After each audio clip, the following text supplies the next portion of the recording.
suck. You think that's what took so long? Last year, I wish I could recall which pick it was, but there was one that you kept telling me in my ear, the pick's in, the pick's in.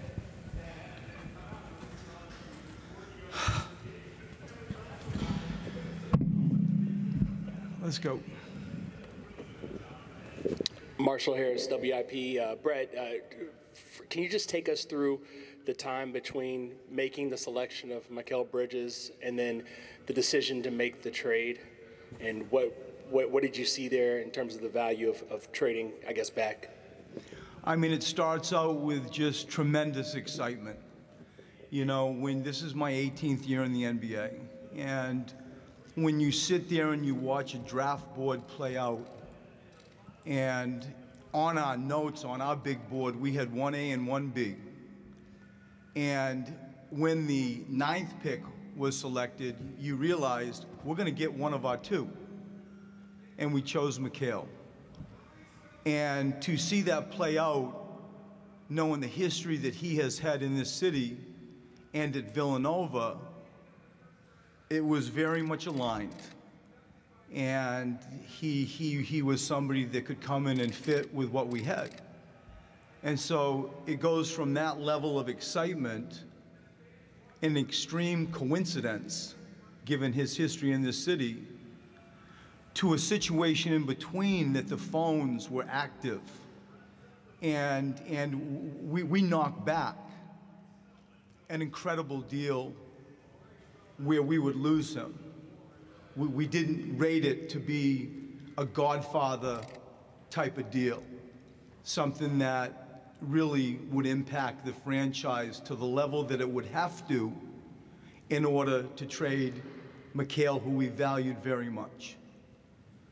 And then Phoenix came in and offered a 2021 unprotected plus our 1B in Zaire, who we valued very highly.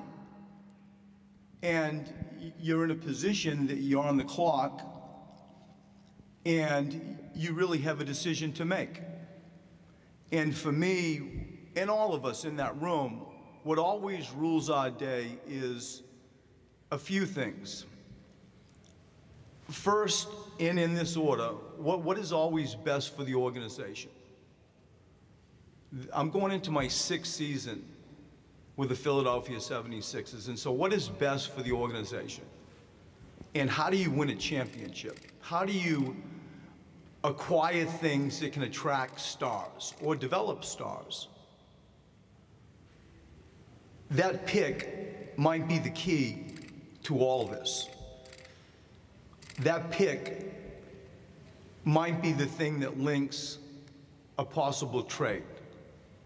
And we have our 1B in Zaire. And they're very different. They're at very different stages.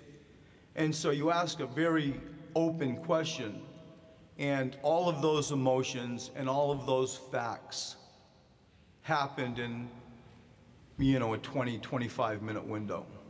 Very different emotions, very different set of circumstances that resulted in the trade of Mikal.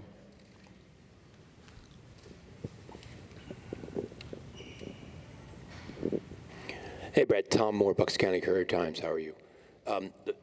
To me, the trade was more of a Brett Brown, the general manager, than Brett Brown helping the coach right away. Is that one way to look at the trade, if you will? Completely. Because I live in this city with you all. I watch Villanova. I love his mom. I love his college coach. There is a human side of this that's really kind of hard to explain. And we all, I am assuming, go from this level of excitement and coincidence, like you can't make this up, to something as a group. We sit there and we field office, and again, one we knocked back that was a great opportunity, really a great opportunity. And then there it is. There's this thing that involves our 1B. It wasn't like it involved another player. It was our 1B, who we had targeted and brought back twice and studied the things that we felt he could improve on to really be quite different in the NBA because of his incredible character and athleticism and toughness. And then there's a 2021 pick, and we all understand that that could be the year that high school people are allowed into the NBA. And that is far out. And it also could be the thing, as I said to Marshall, that could be the thing that flips it with us having more assets to enhance a realistic trade for a star. We are star hunting, or we are star developing. That's how you win a championship. And the emotion of what we have all been through is painful. But, as I said at the start, what's best for the organization and how do you win a championship? And since I've looked at you all, I haven't pivoted out of that once. So the torment of trying to do my job in the very limited role for a moment I have as the general manager versus the role that I have as the head coach of this program, it's a toggle. And this is where we arrived. Hey, Brett. Kyle Newbeck with Philly Hey, Kyle. Voice. What's up? You guys have been collectively reluctant to say, I have final decision, or anyone has final decision, but who actually executed these trade calls, whether they were coming in or going out? Or are we to believe that you were the one on the phone? I was the one that approved the final decision. We have many people in that room that are aggressively speaking to people, and we acquire information, we put it on a board, and we discuss it.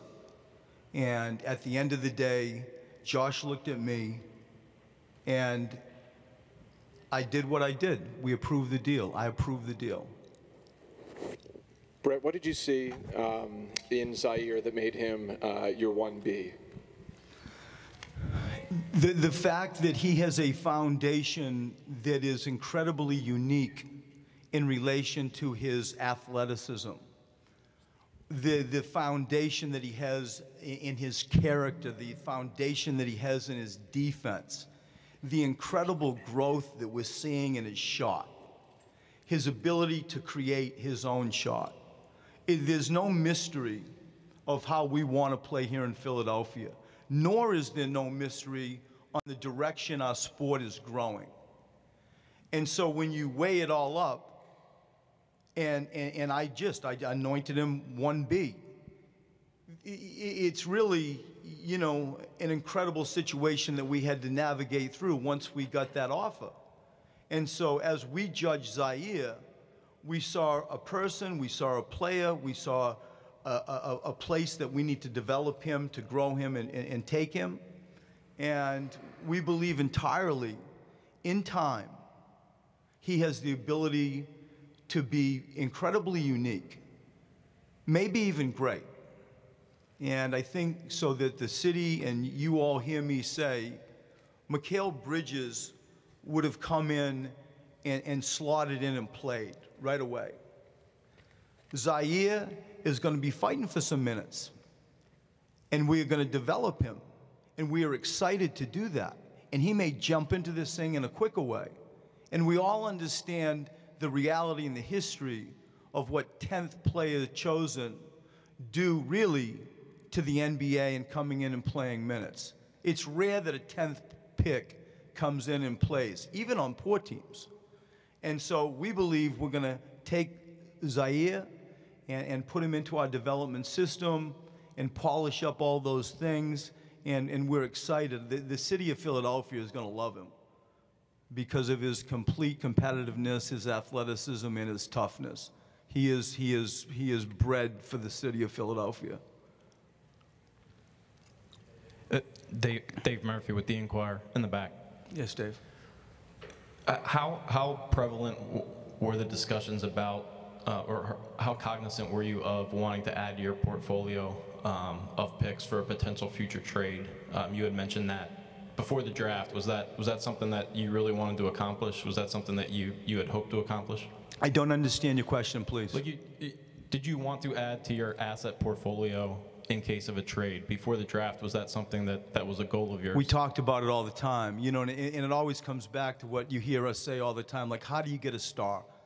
You know, you're going to need assets. We understand that. If you're going to really want to go out into a trade, they're going to look at what do you have, and the more good things we have, obviously the better off we can attract, you know, the stars that we all know are out there. And so we talked about it. Did we, you know, hunt it? Did we seek it? No. You know, had this opportunity not come up, we would have been thrilled to move on as our draft reflected, the selection reflected. And so we did talk about it to actively pursue it. That was not on the cards. It happened organically. It wasn't something that we sought. They chased us. They chased us, and they chased us hard. And obviously, you know, the rewards, the asset that they gave up, were something that was hard for us to backpedal from. Jessica Camerado, Hi, Jess. NBC Sports Philadelphia. Hi, Brett. How did the second workout with Zaire impact your decision here? His shot, like, we loved his character, we loved his athleticism. Now it's going to be like, how do you predict, how do you project his shot? How does that transfer to the NBA three-point line? And, you know, with the measurements and the drills and the metrics, when you really studied it, we see upward trends that suggest he's going to be just fine. He's going to take an athleticism, he's going to combine a toughness. Now you got sort of that elusive 3-and-D player that also can create his own shot. I think all of us, you hear that terminology, you know, 3-and-D, it requires more nowadays. You know, you're going to have to do stuff off a live ball. You're going to have to do stuff off a catch-go. It's not just I can guard my man and I can make a three. It's deeper than that nowadays. And the growth of Zaire as it relates to the future of our sport, how we want to play, you could see it. You know, you could see it in his workouts. You could see it in portions of his college career. And we felt strong enough to anoint him 1B, and he really made us think a lot in the second workout because he was that we think good in that time frame. Thank you.